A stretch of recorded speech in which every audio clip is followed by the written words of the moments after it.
If a man can publicly humiliate the woman he once vowed to love forever, then how powerful must she become to not just survive, but to make him witness her greatest triumph? Friday nights in New York City have a pulse all their own, a kind of electric hum that runs through every glowing window, every cab, every whispered conversation behind closed doors. But inside the gold-lit walls of Amaretto, the city's most exclusive restaurant, that hum was about to explode into something unforgettable. Amaretto was the sort of place where billionaires could disappear, where the ultra-rich went not just to eat, but to be seen, to show off, to make a statement. Everything inside glittered, from the hand-blown glass chandeliers to the silverware, polished until you could see your own reflection. Tonight, the place buzzed with a special energy. Word had gotten out. Lincoln Davis, one of Manhattan's youngest and boldest tech tycoons, was celebrating a massive business win.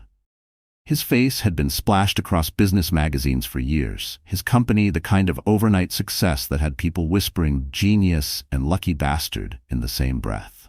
But tonight, Lincoln wasn't with his wife. He was seated at the best table, right under the biggest chandelier, his arm draped around Ruth, a woman who practically glowed with ambition and hunger, her eyes scanning the room for anyone watching.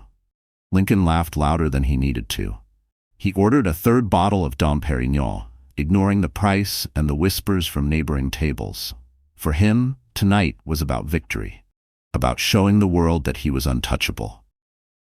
The entire restaurant seemed to orbit around his table, even as waiters in starched jackets floated by with tiny plates of caviar and truffle risotto. Ruth leaned in close, her hand on Lincoln's knee, whispering jokes meant only for him, but loud enough that everyone could see their intimacy. She wanted to be noticed, to be envied. But as Lincoln soaked up the attention, he didn't notice the way the maître d' suddenly froze at the entrance. He didn't see the sharp intake of breath, the quick scan of the guest list. The maître d', a man who prided himself on knowing every face in the city's power circles, stood a little taller as the restaurant's heavy doors swung open. That's when the air changed. A hush swept across the dining room, so swift and absolute that even the orchestra's music seemed to hesitate. The door had opened to reveal a woman who walked not with arrogance, but with a quiet, understated confidence that drew every gaze. Her name was Harper Elise Montgomery, Lincoln's ex-wife. She didn't need diamonds or a designer gown to command attention. Her presence alone did that. She wore a deep navy dress, simple but perfectly tailored, her hair swept back to reveal the gentle curve of her cheek and the unmistakable glow of pregnancy. People didn't just look, they stared. Not because Harper was loud or flamboyant, but because there was something magnetic about the way she held herself, a strength and serenity that seemed almost unshakable. She wasn't alone either. Walking at her side was another man, someone most people in the room recognized immediately, even if they'd only seen his face in the financial news. August Drake, the billionaire investor who could make or break entire industries with a single phone call. Tall, imposing, with a reputation for never appearing in public unless there was a reason, August guided Harper with a subtle protectiveness, his hand hovering just behind her back. Lincoln's laughter died in his throat the moment he saw them. At first he tried to play it cool, forcing a smile, squeezing Ruth's hand a little tighter. But he couldn't stop himself from staring. The woman he'd once dismissed, the wife he'd taken for granted, was now the center of attention. And the man with her? That was enough to make even Lincoln Davis nervous. All around the room, the whispers began. Some recognized Harper from old society photos, others from charity events. But most people only knew her as the ex, the woman Lincoln had left behind in pursuit of someone younger, flashier, less complicated. Yet tonight, as Harper took her seat at a candle-lit corner table, it was clear that she was anything but left behind. Meanwhile, at table 6, Ruth's lips curled into a slight sneer. She squeezed Lincoln's hand a little too tightly. "Well, isn't that your ex?" she murmured, her voice dripping with mock innocence. "And she's pregnant. Cute." Lincoln felt a wave of embarrassment, but quickly tried to mask it. "Doesn't matter," he said, but the words rang hollow, even to him. What neither Ruth nor Lincoln realized was that tonight's dinner was about to become something much more than a celebration. It was about to become the scene of a reckoning. Because even as the appetizers arrived, tiny towers of crab and avocado, foie gras and brioche, August Drake was whispering to Harper. His eyes never left hers, his voice low and serious. And then, in a moment that seemed almost surreal, August dropped to one knee. All conversation in the restaurant died. Every head turned. Ruth's mouth fell open in shock. Lincoln's hands went numb. August pulled a small velvet box from his jacket. Inside, a diamond that caught every flicker of candlelight and scattered it across the room. "Harper," he said, his voice resonant and clear enough for every guest to hear. "I know we haven't known each other long in years, but I feel like I've waited my whole life to meet you. Will you marry me? Will you let me love you, protect you, and raise your child as my own?" Silence. Total, breathtaking silence. Harper's eyes filled with tears, not of sadness but of gratitude and astonishment.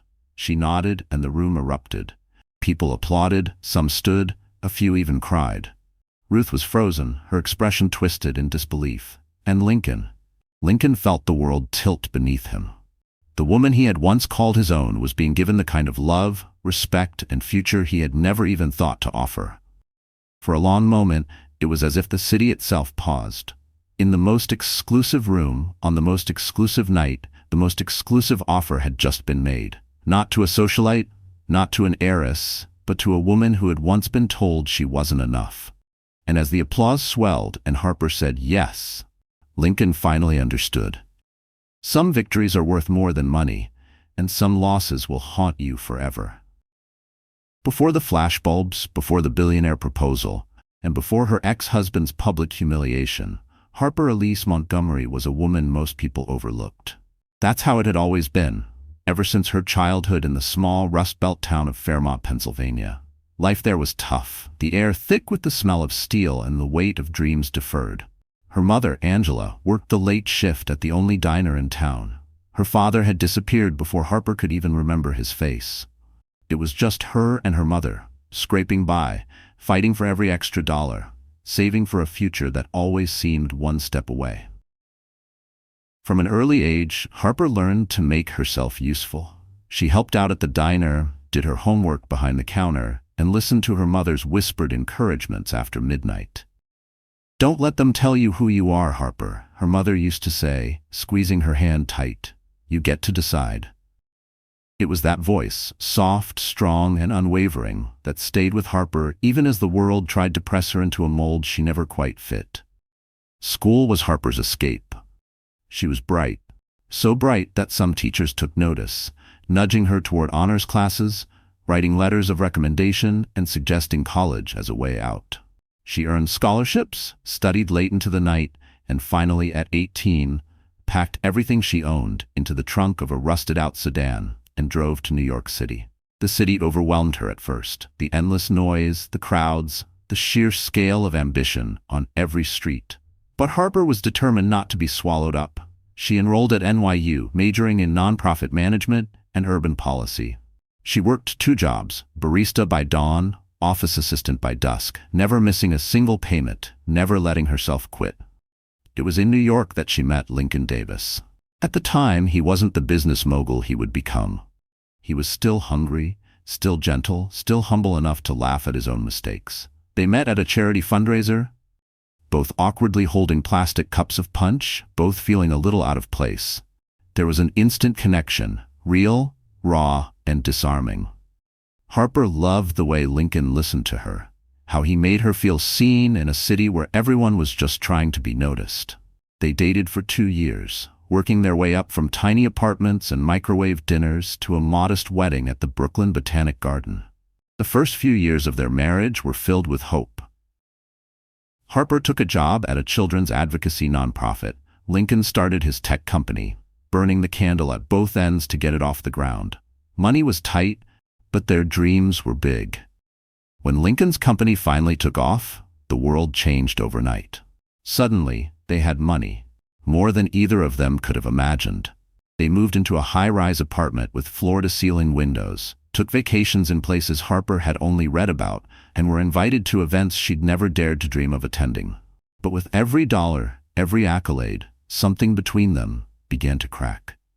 Lincoln started staying later at the office, attending endless networking events. He began speaking in numbers, in deals, in ambition. He hired a stylist, a personal trainer, started coming home with expensive watches, new cologne. Harper tried to keep up, tried to mold herself into the kind of wife the city expected. She went to galas and charity events, wore designer dresses borrowed from stylists, forced herself to smile for cameras. But the more she tried to fit in, the more invisible she felt. Their fights started small, about missed dinners, about Lincoln's late nights, about the sense that he was slipping away. Lincoln would brush off her concerns. "This is how it is at the top," he'd say. "We have everything, Harper. Why can't you just be happy?" But Harper knew money couldn't buy peace. She began to feel like a supporting actress in her own marriage, there to decorate the life Lincoln was building, never to shape it herself. The final blow came in the most humiliating way possible. Harper discovered the truth, not through confession, but through whispers and rumors, then undeniable evidence. Lincoln's affair with Ruth was not only real, but it was being paraded around the city's social circles. What hurt most wasn't the cheating, but the ease with which Lincoln let her go. One night, he came home late, the scent of Ruth's perfume lingering on his suit. He didn't even try to hide it. He simply told Harper it was over, that he needed someone who matched his ambition, and that she'd always be too sensitive for his world. That night, Harper packed her things and left the penthouse with nothing but her pride and a single suitcase.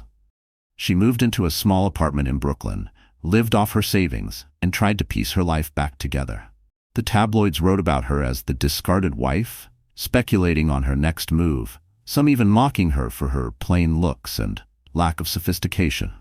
She blocked out the noise, focusing on herself and the tiny new life growing inside her. A baby she'd discovered only days after Lincoln threw her out. Motherhood changed everything. Harper poured herself into her work, volunteering at community centers, eventually landing a consulting job at a nonprofit venture capital fund. She built her own support network, drawing close to people who valued her for her kindness, her intelligence, and her tenacity. She never let Lincoln's betrayal define her. Instead, she let it refine her, pushing her to become stronger, braver, and more independent than ever before. When August Drake, a legend in the world of finance, but also a deeply private, deeply principled man, approached her to lead a new initiative for women entrepreneurs, she said yes, not just for the paycheck, but because she wanted to prove to herself that she could stand on her own.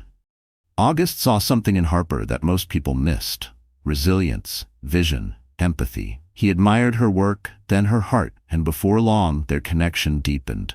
By the time of the fateful dinner at Amaretto, Harper was no longer the woman Lincoln had once left behind. She was a mother-to-be, a rising leader in her field, and a woman whose scars had turned to armor. She didn't need to prove anything to anyone, not even herself. She had survived heartbreak, humiliation, and loss. She had chosen to love again, and most importantly, she had chosen herself. So when August knelt at her side in the middle of the restaurant, offering her not just a ring, but a new beginning, Harper accepted, not as a victim, but as a survivor. The world saw her finally, not as the ex, but as the woman who had the last, best laugh. Amaretto wasn't just a restaurant. It was an institution, an unspoken citadel of the Manhattan elite. You couldn't just make a reservation. You had to be someone. You had to have a story. Every detail was engineered to dazzle and intimidate, from the moment you stepped out of your black car onto the velvet carpet until you left, slightly dazed from the dizzying cocktails and the sharper-edged conversation. For the select few who entered Amaretto's double doors, it was never just about food. It was about being seen. It was about staking your claim to a world that chewed up the weak and spat them onto the sidewalk. The entryway itself was a statement. Gleaming onyx floors, so polished they were almost a mirror, stretched out beneath feet clad in only the finest Italian leather. Massive gold leaf columns lined the hall, leading guests toward a forest of white tablecloths and candlelight. The maitre d', Felix, was legendary. A man who remembered your favorite drink, your ex's new lover, and the fact that you hated being seated near the kitchen. His raised eyebrow could ruin your evening. His subtle nod could make you a star. Tonight, Felix wore his most inscrutable poker face, but even he was watching the unfolding drama with interest. The lighting at Amaretto was soft and flattering, designed to erase a decade of stress lines from the city's most powerful faces. Every table was a private island, draped in imported Irish linen, each set with crystal and fine-bone china that gleamed under the low chandeliers. In the corner, a quartet played jazz standards, their notes drifting like smoke over the quiet chatter of hedge fund managers, old money matriarchs, and the city's newest self-made millionaires. Waiters glided between the tables, carrying silver trays with barely a sound. But tonight, beneath the surface glamour, an undercurrent of anticipation rippled through the room. People had heard Lincoln Davis would be here, fresh off the cover of Forbes, and still basking in the afterglow of a record-breaking IPO. Some had come hoping to catch a glimpse of Ruth, the it girl who had replaced Harper in his life, her rise as sharp and scandalous as a plot twist in a soap opera. The regulars were there too, sipping $400 wine, trading gossip, and placing quiet bets on who would flame out in this season's social games. In the center of it all sat Lincoln and Ruth. Their table, positioned under the largest chandelier, was like a stage set for a play nobody wanted to admit they were watching. Lincoln, dressed in his signature navy suit and crisp white shirt, looked every inch the conquering hero. He laughed loudly, greeted guests as they passed, and ordered bottle after bottle of champagne. Ruth, perched beside him in a scarlet dress that seemed almost engineered for envy, played her part to perfection. Her laugh was just a touch too bright, her hand just a shade too possessive as it rested on Lincoln's arm. She knew the cameras would catch every gesture, and she wanted every woman in the room to know that she'd won. The staff watched from the sidelines, discreet but alert. They'd seen their share of drama at Amaretto, but something about tonight felt different. The kitchen buzzed with the usual chaos. Chefs barking orders in 3 languages, trays of oysters and Wagyu steak sent out with military precision.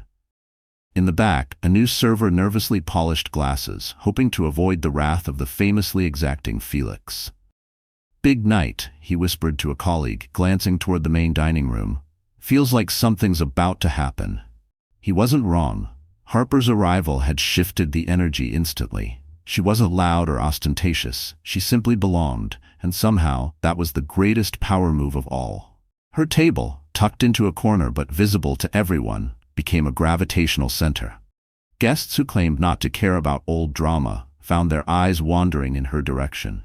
Who was the tall, distinguished man with her? Some recognized August Drake, others only felt the weight of his presence. But everyone, absolutely everyone, sensed that this was no ordinary dinner. From her table, Harper could feel the stares. It was a strange reversal. For so long, she had been the invisible woman, the one who faded into the wallpaper while Lincoln played king.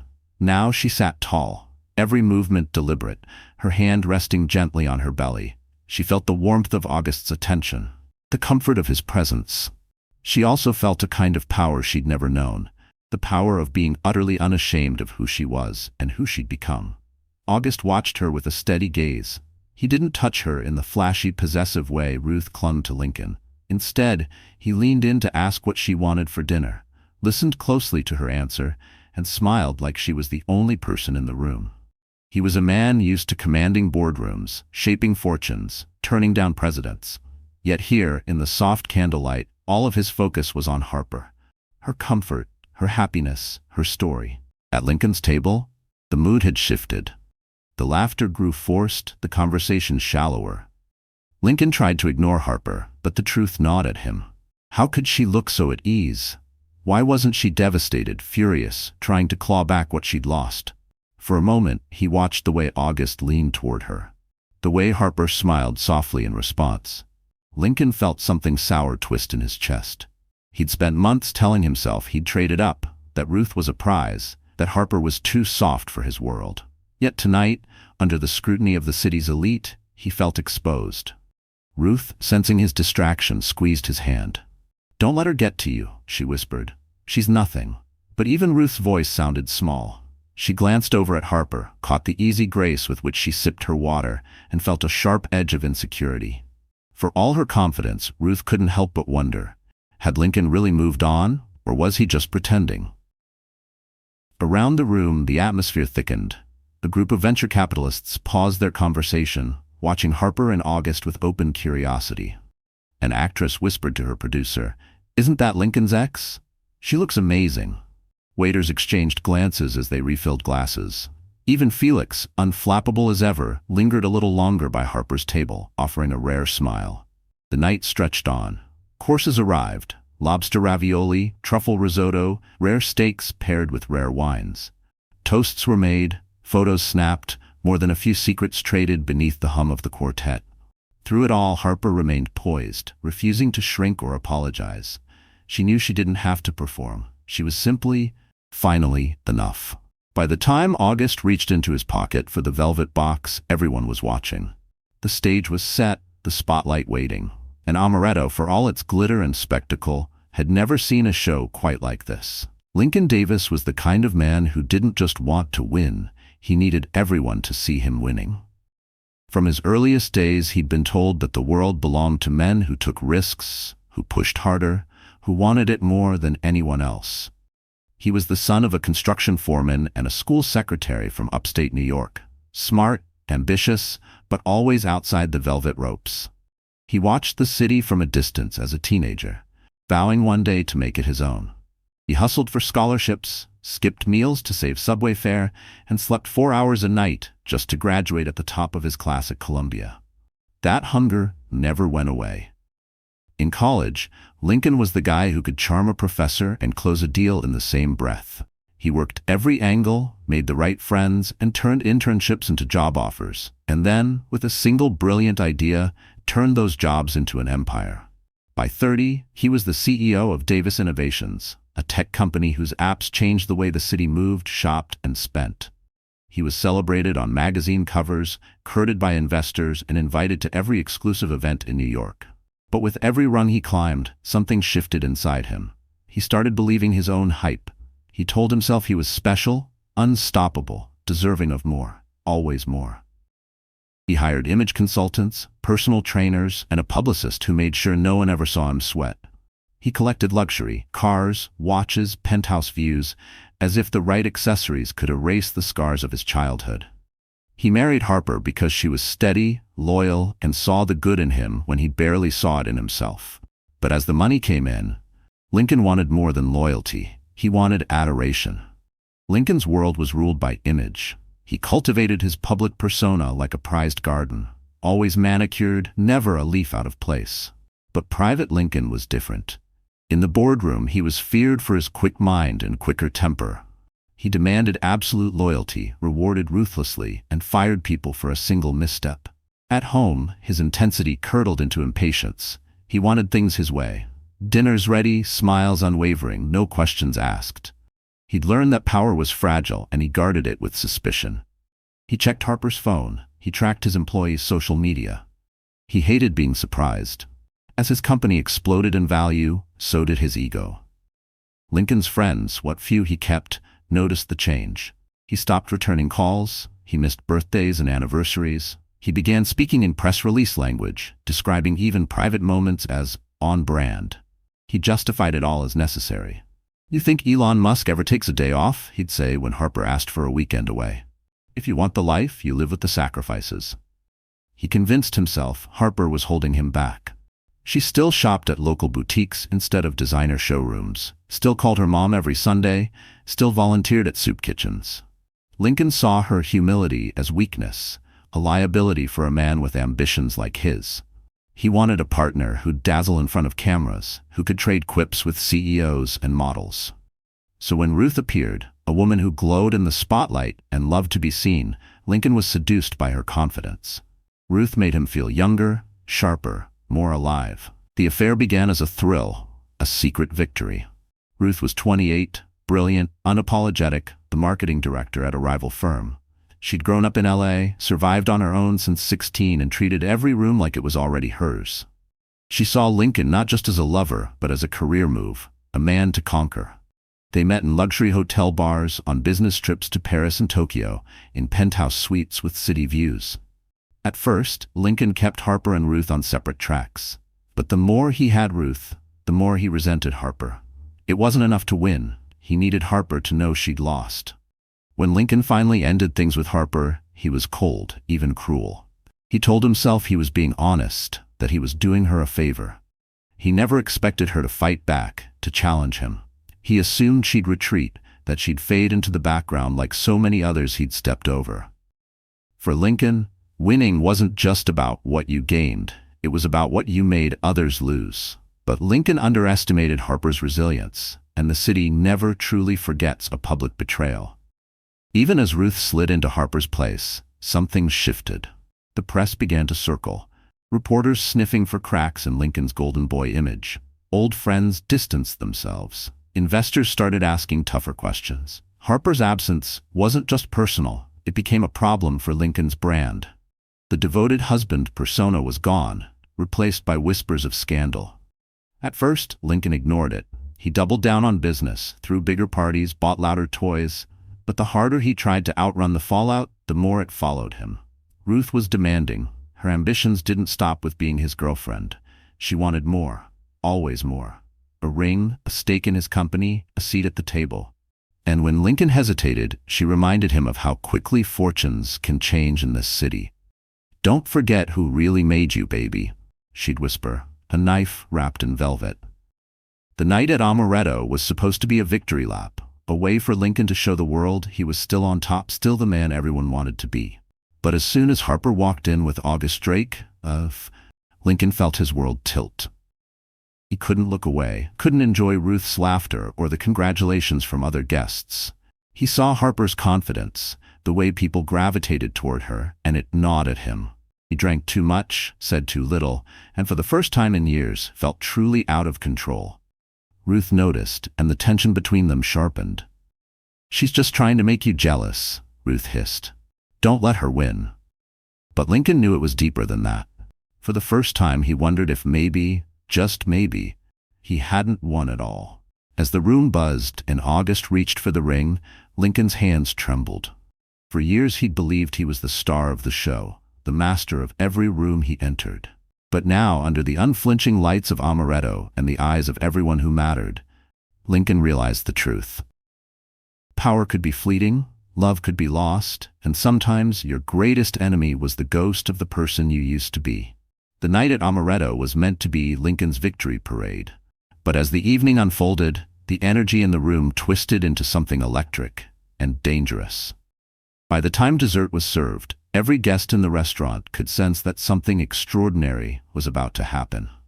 The anticipation was thick as the signature dessert, a chocolate sphere melting under a cascade of flaming cognac, arrived at each table.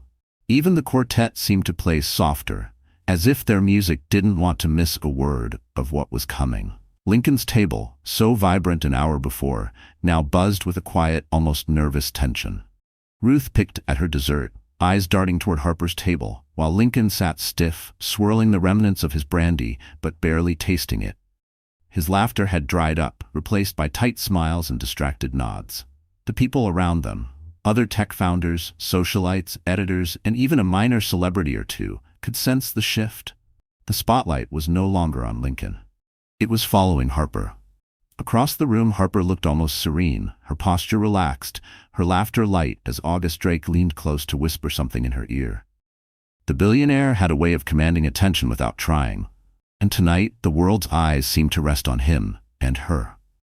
For so long, Harper had felt invisible at events like this, just another accessory on Lincoln's arm. Tonight she was her own sun, radiating a quiet, irresistible strength. The first hint of public spectacle came not from Lincoln, but from Ruth. Maybe it was the champagne, maybe it was months of living in Harper's shadow, maybe it was the realization that even with Lincoln on her arm, she hadn't won. Whatever the reason, Ruth decided to strike. She stood abruptly, her red dress catching the candlelight, and glided toward Harper's table with a forced, dazzling smile that didn't reach her eyes. "Harper!" What a surprise! Ruth's voice rang a bit too loudly, ensuring everyone nearby could hear. "I have to say you look radiant. Pregnancy suits you, I suppose." The room stilled. Some diners pretended not to listen, but their forks hovered midair. Harper, never one to rise to a bait, smiled back calmly. "Thank you, Ruth. I hope you're enjoying your evening." "Oh, I am," Ruth replied, her eyes flickering to August. "Looks like you found yourself a nice upgrade." August didn't flinch. In fact, he smiled. One of those slow, intimidating billionaire smiles. "It's funny you say that, Ruth. I was just telling Harper she's the real reason I came out tonight. I don't normally attend these things, but for her, I'd clear my entire calendar." Ruth, stung, tried to laugh it off, but her voice was brittle. "Isn't it odd, though, Lincoln?" she called over her shoulder, waving to him. "All those years you spent trying to build her up, and now look at her, glowing because of someone else's money." That was all Lincoln could take. He stood, napkin tumbling to the floor, face flushed with anger and embarrassment. "That's enough, Ruth," he said, but his voice didn't have its usual authority. Instead of supporting him, the crowd seemed almost amused. A few phones even rose discreetly, recording what was quickly turning into a scene. The staff exchanged wary looks. Scandal was bad for business, but tonight, even Felix, the maitre d', wasn't sure who was in charge. Harper looked at Lincoln, really looked at him, as if seeing him for the first time in years. She didn't see the man she'd once loved, or even the one who'd betrayed her. She saw a man terrified of losing everything, desperate for approval, grasping at control. She could almost pity him. August, seeing the moment, gently stood beside Harper. "Is there a problem, Lincoln?" he asked, calm but commanding. "Because from where I'm standing, it seems like you should be congratulating Harper. She's about to have a baby, and tonight, she's about to have a whole new future."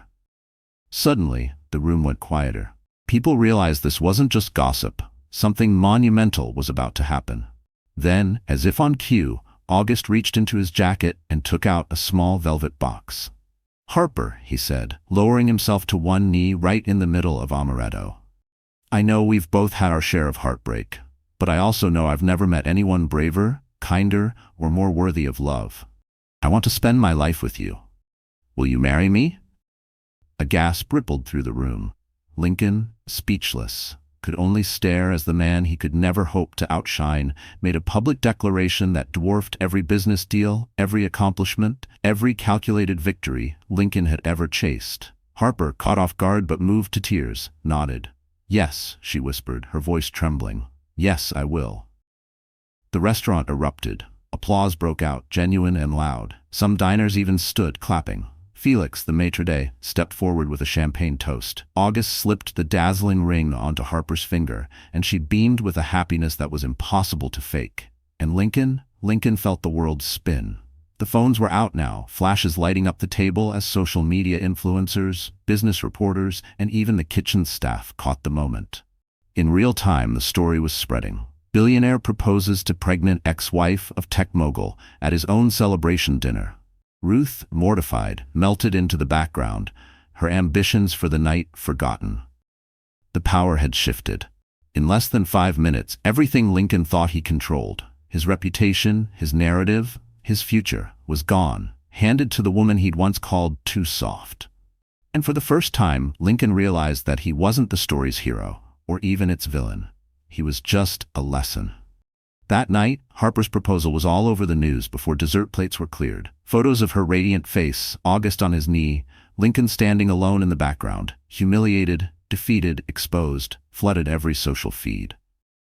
And even as Harper quietly slipped out of the restaurant on August's arm, Lincoln sat at his table, alone, staring at the life he'd built and wondering how it all fell apart.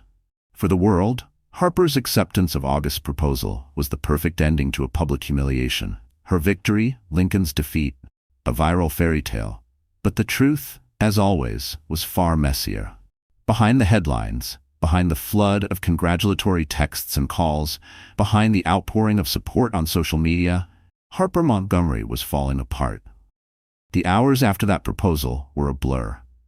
August's driver whisked them away from Amaretto's back entrance, paparazzi still calling her name. She tried to muster a smile, to seem grateful, to absorb the overwhelming rush of good wishes pouring into her phone. It all felt surreal. The ring on her finger sparkled with promise, but her heart felt heavy, knotted with exhaustion and confusion. In the dark of the limo, August squeezed her hand gently. "You okay?" he asked, voice soft, eyes searching her face for cracks. Harper tried to answer, but her voice caught in her throat. Her mind spun with images, the flash of cameras, the shock on Lincoln's face, Ruth's shrill laughter, the hush before August knelt down, the applause, the storm of attention that followed. For the first time in months, she wanted nothing more than to disappear. August, sensing her unraveling, let the silence stretch. "We don't have to do anything you don't want," he murmured, his tone laced with understanding. "We can go home. We can go anywhere." Home. The word ached.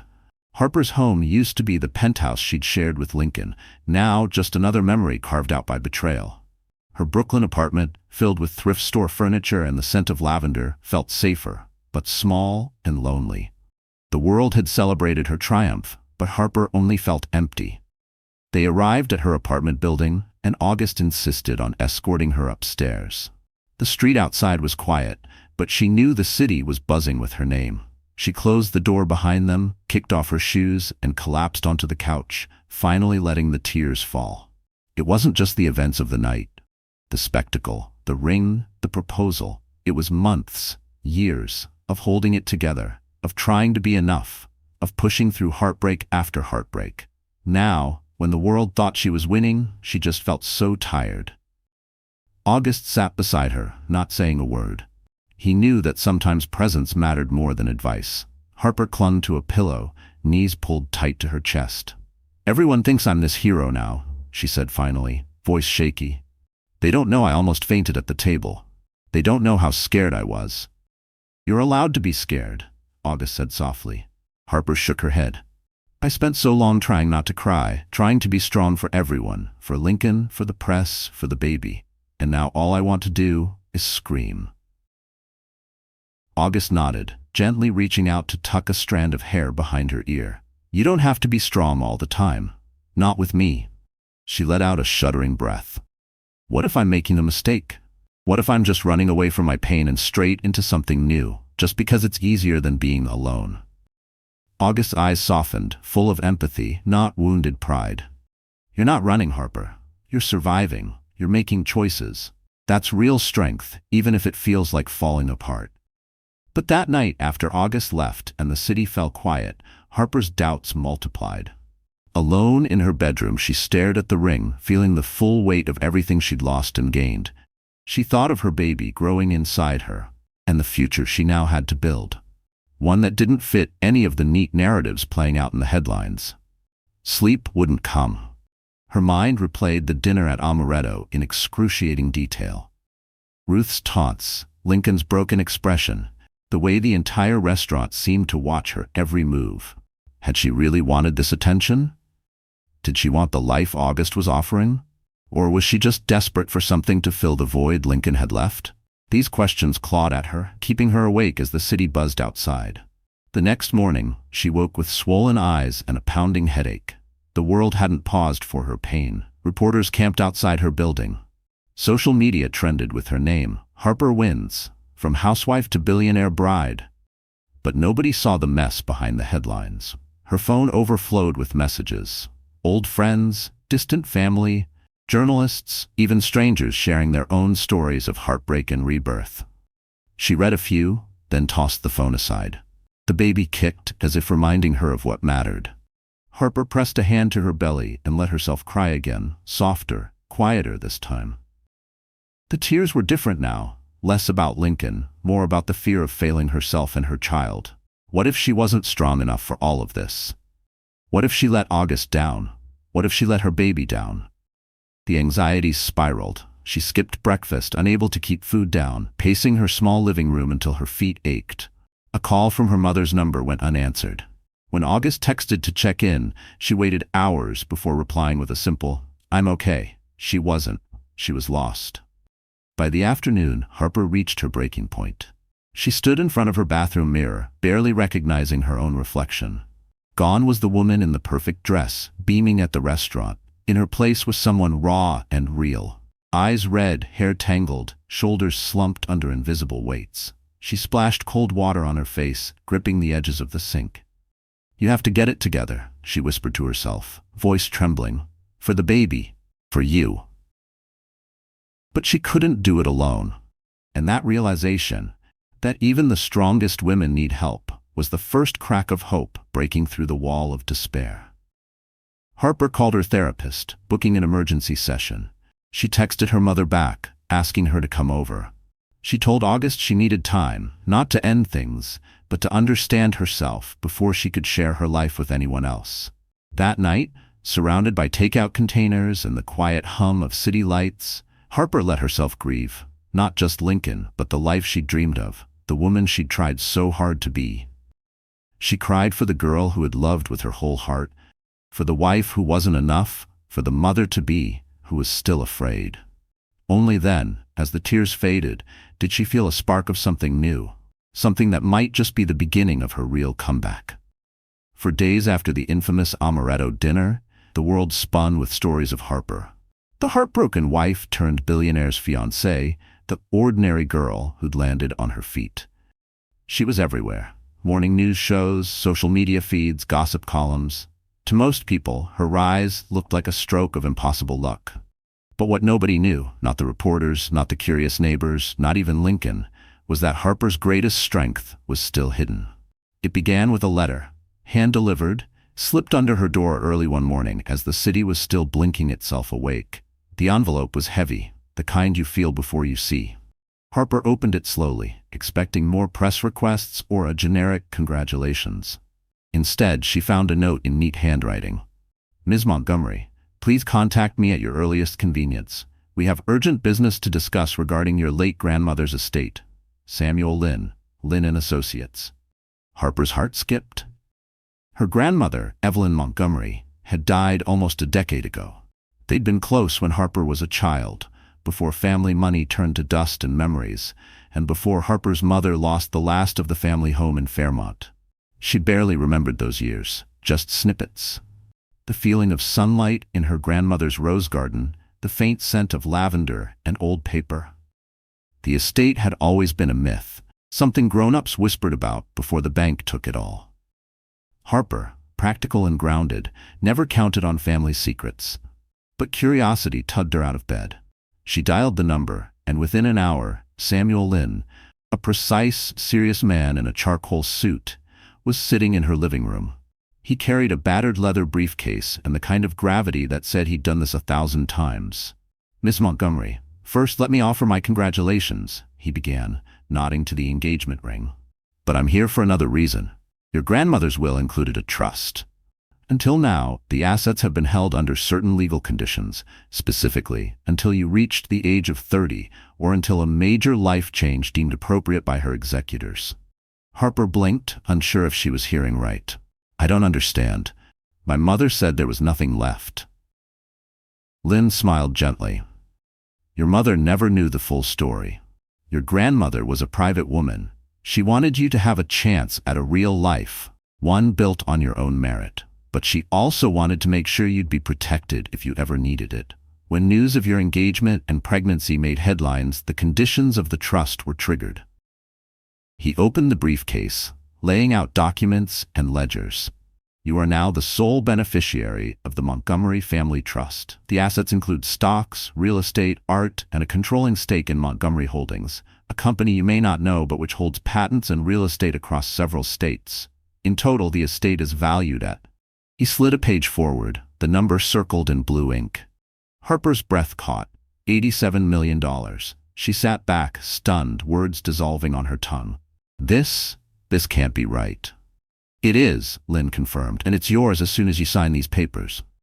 Harper laughed, a shaky, unbelieving sound. All these years I've been scraping by, hustling, working 2 jobs, and... Your grandmother wanted you to become your own woman. She also wanted you to know, when the time was right, that you were never powerless. In that moment, something inside Harper shifted. The world had always seen her as the underdog, the woman who got lucky because a billionaire fell in love with her. But the truth was, Harper had always had power. She just never relied on it. She realized, maybe for the first time, that she wasn't surviving on luck. She had a legacy, a foundation, and a future she could control. Lynn left the documents with her, urging her to take her time. As soon as he was gone, Harper collapsed onto her couch in tears. This time, tears of relief and gratitude, of wonder and release. All the nights she'd lain awake, worrying about rent, about groceries, about how she'd take care of her baby, they all melted away. But the twist didn't end there. As word trickled out to her inner circle, her mother, her best friend Marissa, even her therapist, Harper began to see how this new chapter wasn't just about money. It was about reclaiming her narrative. She didn't have to settle for anyone's definition of her life. Not Lincoln's, not the city's, not the press's. And suddenly, the news was out. Not because Harper bragged, but because the business world started connecting the dots. Montgomery Holdings appoints new CEO, Harper Montgomery. Heir to forgotten fortune breaks silence. Old colleagues reached out, shocked. So did reporters, this time asking about her vision, her plans.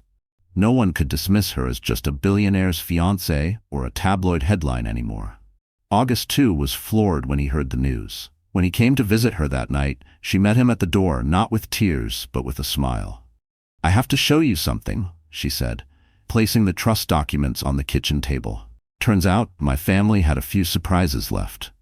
August read through the papers, his eyes widening. "Harper, this changes everything." She shook her head. "Not everything. I'm still me. But now, I'm not starting from scratch, and I'm not depending on anyone's charity or protection, not even yours." He reached for her hand, pride shining in his gaze. "That's exactly why I fell in love with you." For the first time in a long while, Harper felt the heavy chains of insecurity start to fall away. She was more than a survivor. She was a builder, a leader, an inheritor of a powerful legacy. The world thought they'd seen her transformation when she said yes to August at Amaretto. But that was just the beginning. This was her twist. This was her power. By the next morning, Harper had a new agenda, her own. She was done living in reaction to other people's choices. She was ready to fight for her future on her terms, with a strength no one would ever doubt again. The twist had been set in motion, but what Harper did next shocked even those who thought they knew her best. The revelation of her inheritance, the trust, the company, it all could have been just another story of a woman lucky enough to be born into old money. But Harper wasn't interested in living anyone else's narrative. She'd spent enough of her life shrinking herself, apologizing for her ambition, letting others shape her future. Now, for the first time, she was ready to own every part of her life, her motherhood, her heartbreak, and her future. It started with a makeover, but not the superficial kind. Yes, there was the stylist, a woman named Dominique, who Harper found through her nonprofit work. Dominique had dressed senators and CEOs, but she listened to Harper with a humility that made her different. "We're not making you someone else," Dominique said, measuring Harper's shoulders for a new blazer. "We're showing the world the Harper you've always been, the Harper you've hidden." Together, they curated a new wardrobe. Tailored dresses, elegant but understated jewelry, power shoes that could survive a Manhattan boardroom or a Brooklyn playground. But the real transformation began inside. Harper booked sessions with her therapist, not to erase the scars of the past, but to honor them. She asked herself hard questions about love, self-worth, and what she wanted for her child. She allowed herself to rest for the first time in years, sleeping in on rainy mornings, eating breakfast without checking her phone, breathing deeply with her hands on her belly as her baby rolled and kicked in comfort. Harper's friends and family rallied around her. Marissa, her oldest friend, came over to celebrate with bagels and flowers, laughing and crying over the wild turns of fate. Harper's mother, Angela, showed up with childhood photo albums and a box of old love letters from Harper's grandmother. "You're not just carrying your baby, honey," Angela told her, squeezing her hand. "You're carrying every strong woman who came before you. Don't ever forget that." The media attention shifted too. At first, the press hounded her for soundbites about August and Lincoln. But when news of her role at Montgomery Holdings broke, the headlines changed. Suddenly, Harper was the mystery heiress, the next boardroom powerhouse, the single mother redefining what it means to have it all. She gave exactly 2 interviews, one for a women's business magazine, one for a nonprofit podcast, speaking not about scandal, but about her mission to invest in other women-led startups, to use her influence for something greater than revenge. Public perception swung sharply in her favor. Even her former critics admitted her poise and candor were refreshing. At events, she walked with her head high, not as someone's ex, not as someone's fiancée, but as her own woman. She began accepting invitations to galas and business conferences, not to be seen, but to build her network, her legacy. In one memorable appearance, she took the stage at a leadership summit, addressing an audience of young women who hung on her every word. "My story isn't a fairy tale," Harper told them. "I'm not a princess who was rescued. I'm a woman who rescued herself, who learned that pain doesn't have to define you unless you let it. Power isn't about money or revenge. It's about standing up, even when it feels impossible, and deciding what kind of life you want to live." Meanwhile, Lincoln watched her transformation from afar, and it ate at him. He tried to move on, threw himself into work, posted photos of him and Ruth in tropical locations, bought a new sports car.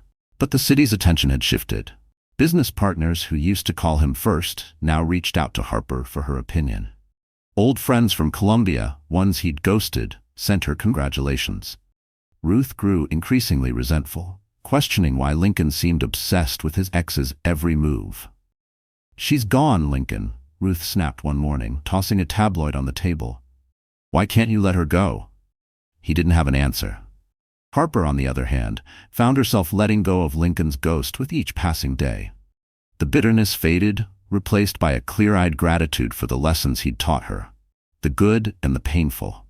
August respected her need for space, supporting her without suffocating. He became her confidant, her friend, her partner in planning a future that wasn't defined by his billions or her last name, but by their shared vision.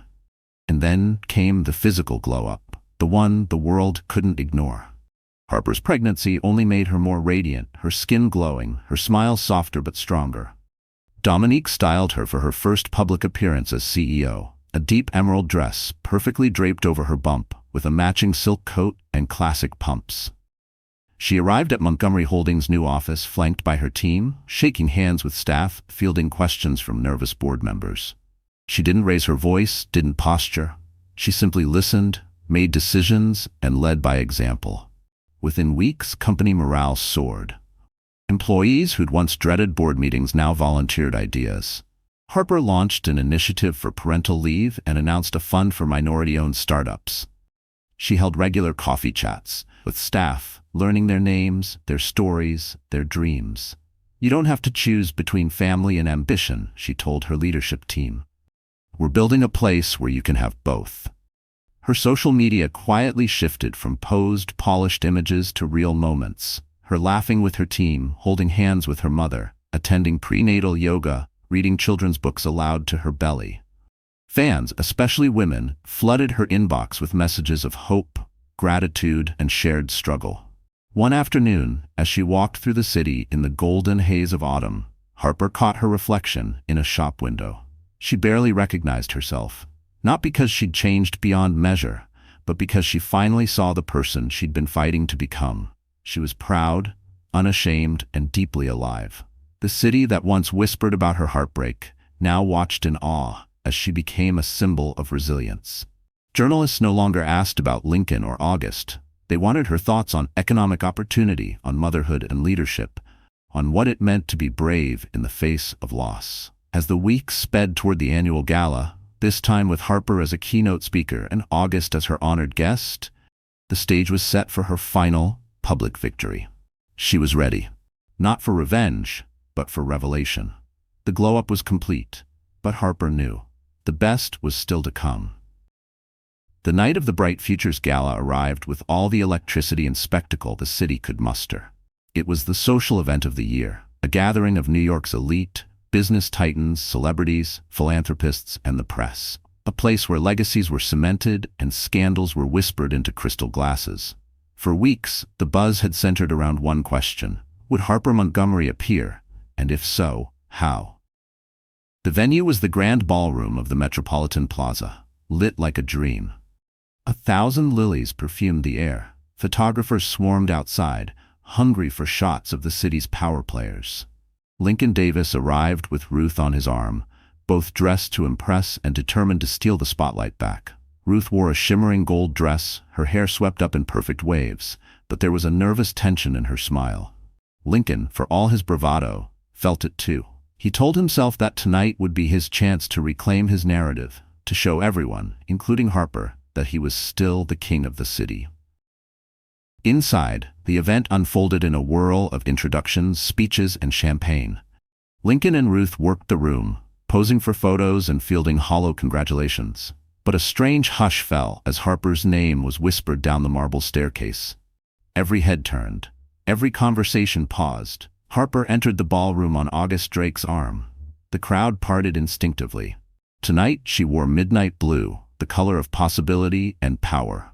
Her posture was regal, her baby bump visible but embraced, not hidden. Her team flanked her, board members, friends, her mother and Marissa, each a testament to the support and success she'd built around herself. As they approached the dais, Lincoln's confidence faltered. He tried to hold Ruth close, but her eyes tracked Harper, both anxious and awestruck.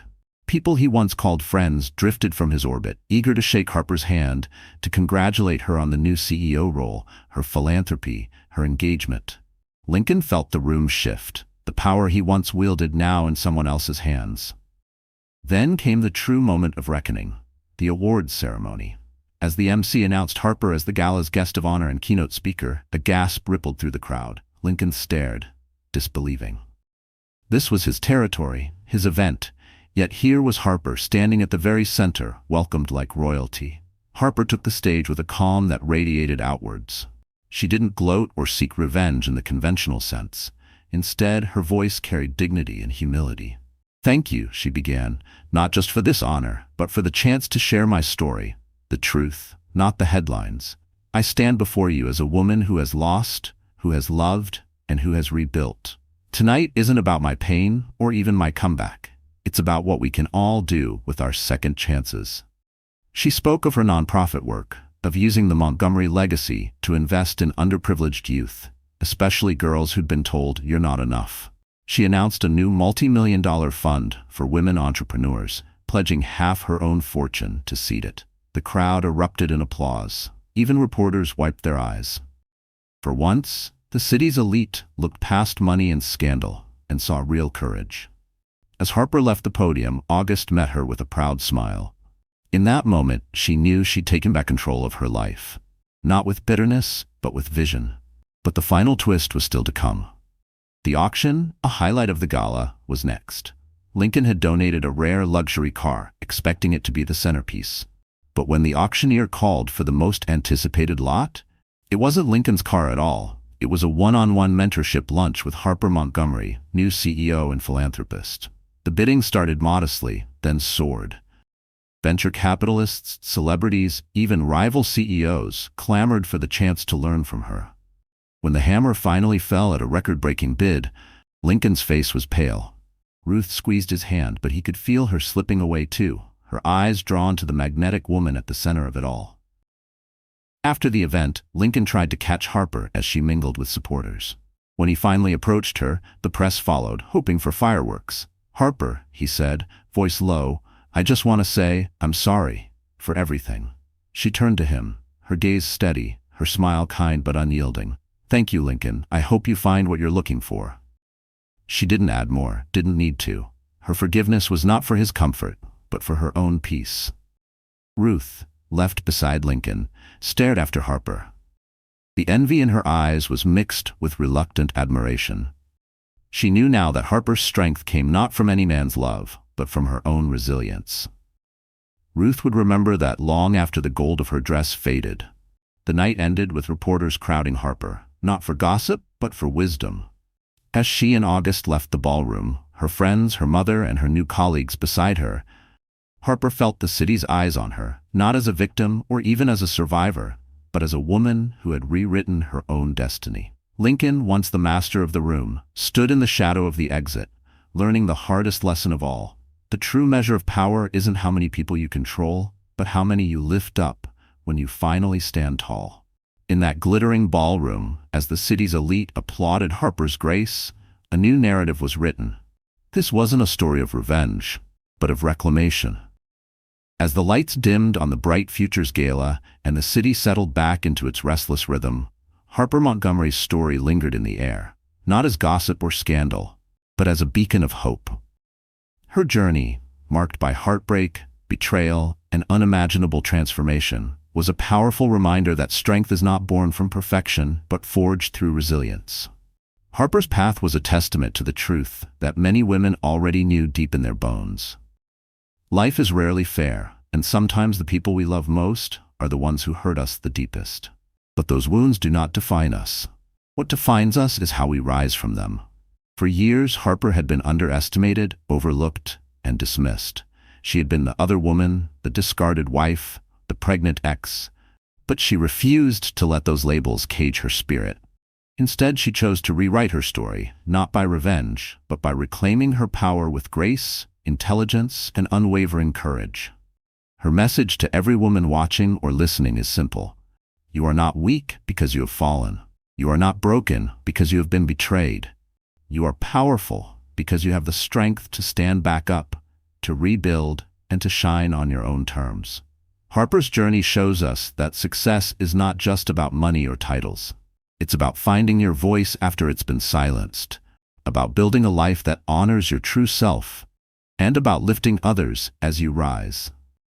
The generosity she showed in dedicating her fortune to empower other women is a call to action. Success is sweetest when it's shared. In a world that often pits women against each other, Harper's story reminds us that solidarity and support are revolutionary acts. The friends, family, and mentors who stood by her played a crucial role in her comeback. Their belief in her gave her the courage to believe in herself. This is a lesson for us all. When women support women, incredible things happen. Harper's transformation was also a powerful lesson in self-love and forgiveness. She didn't spend her victory gloating or tearing down those who hurt her. Instead, she chose compassion and dignity, recognizing that forgiveness is not for others, but a gift we give ourselves to move forward without the weight of bitterness. Her story urges every woman to embrace her complexities, the fears, the failures, the scars, and see them as the foundation for growth. It challenges us to reject the false narratives society often imposes and to define success on our own terms. For those who have been hurt by betrayal or loss, Harper's example offers hope. It shows that from the ashes of heartbreak, you can build a new life filled with purpose, joy, and love. It encourages women to seek help when needed, to prioritize mental health, and to never feel ashamed of vulnerability. Moreover, Harper's journey is a call to recognize the power of financial independence. Her inheritance was not just a windfall, but a tool she wielded with wisdom and responsibility. It underscores the importance of education, smart financial planning, and the courage to step into leadership roles traditionally dominated by others. As the new CEO of Montgomery Holdings and a prominent philanthropist, Harper now uses her platform to amplify voices that have been silenced and to create opportunities where none existed. She embodies the modern woman, complex, ambitious, compassionate, and unapologetically herself. Her story is far from over. As she prepares to welcome her child into a world she is actively shaping, Harper is not only building a legacy for herself, but for the generations of women who will follow. Her life is a living testament to the idea that no matter where you start, with resilience and determination, you can change the course of your destiny. For women watching this story unfold, let it be a source of inspiration and strength. You are capable of incredible things. You deserve love, respect, and happiness, not just as a dream, but as your reality. Don't be afraid to walk away from what no longer serves you, and don't be afraid to fight for the life you deserve. In the end, Harper's story is a celebration of the human spirit's capacity to heal and grow. It's a reminder that we are more than the sum of our hardships. We are architects of our futures, writers of our stories, and warriors of our own battles. So to every woman out there who has felt invisible, unworthy, or defeated, remember Harper Montgomery. Remember that your power lies within you, waiting to be unleashed. Stand tall, speak your truth, and never let anyone else's actions dictate your worth. Because in the story of life, you are the author, and the next chapter is yours to write. So the story has ended, and here we are. Wonderful friends, are you still here with me? If you really stayed until now, that means something in this story touched your heart, didn't it? Maybe it reminded you of a time you felt broken, betrayed, or underestimated. But remember, like Harper, you have the power to rewrite your story. As the philosopher Friedrich Nietzsche said, that which does not kill us makes us stronger. Healing doesn't mean forgetting, it means growing beyond the pain and choosing to shine anyway. Life will throw its hardest punches, but your strength isn't just in surviving. It's in rising, reclaiming your power, and building the life you deserve. If this story inspired you, please like, share, and subscribe to our channel. Let's keep lifting each other up through stories that remind us we are never alone. Comment below what touched you most, and join this community of warriors, rewriting their futures every day.